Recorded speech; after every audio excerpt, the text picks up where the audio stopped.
Nous sommes entrés dans les nuits les plus précieuses et parmi les plus beaux cadeaux que le prophète sallallahu alayhi wa sallam nous a transmis pour ces nuits se trouve le fameux dua court mais immense Allahumma innaka afoul karim tuhibbul afwa fa'fu anna.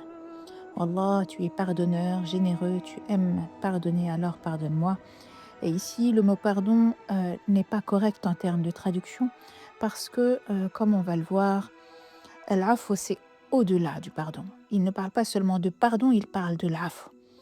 Les savants expliquent que l'afw signifie effacement total, comme si la faute n'avait jamais existé. Al-afw, d'après Ibn Kathir, consiste à effacer la faute et en supprimer toute trace. Et l'imam al-Ghazali explique que l'afw est celui qui efface les péchés et renonce à les rappeler. Imagine cette scène.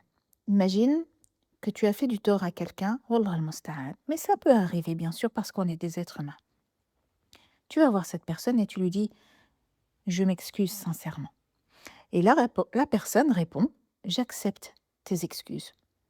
Alors bien sûr, tu vas être soulagé, mais il va rester quelque chose de malaisant. Il va rester la mémoire d'avoir blessé. Il va rester le fait que l'autre a eu à te pardonner. Même lorsque tout semble apaisé, quelque chose a changé quand même malgré tout, parce que sur l'ardoise, il y a la dette et il y a le fait que c'est barré. Il y a quelque chose sur l'ardoise. Et Allah, mais au-dessus de cela, grâce à son attribut de l'afw, c'est comme si tu venais demander pardon et qu'il te répondait: «De quoi tu parles?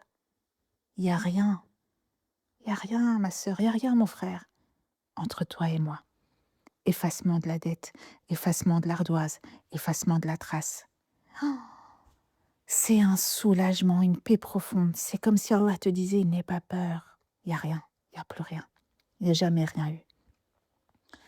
Et donc, ce doigt, c'est vraiment une miséricorde pour ceux qui pour tout le monde et encore plus pour mes frères et mes sœurs qui portent en eux une culpabilité lourde.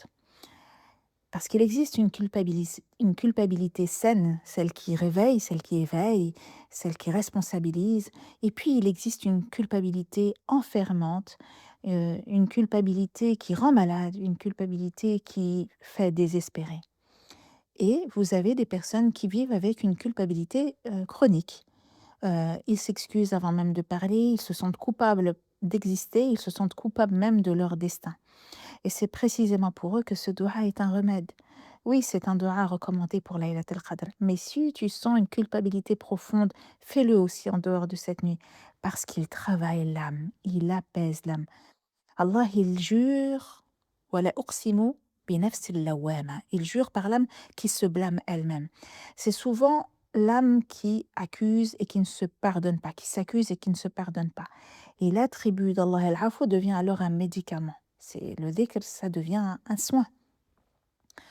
Dans mon livre Le pouvoir de la déception, j'explique comment la déception peut devenir enseignante lorsque nous sortons de sa prison pour devenir disciples du réel. Et dans la continuité de ce travail avec l'aide de Dieu, je prépare aussi un ouvrage autour de la culpabilité qui s'intitulera Le pouvoir de la culpabilité et comment passer d'une culpabilité qui enferme à une culpabilité qui éduque. Et Al-Afou est au cœur de cette guérison. Et pour vivre ce sens concrètement, si tu aimes qu'Allah efface ta dette, efface la dette des gens. Au sens symbolique, pardonne, laisse passer, ne réclame pas tout. Et parfois au sens réel. Il existe encore des lieux où les dettes sont inscrites sur des carnets. Si tu peux discrètement, va et efface. Pour Allah.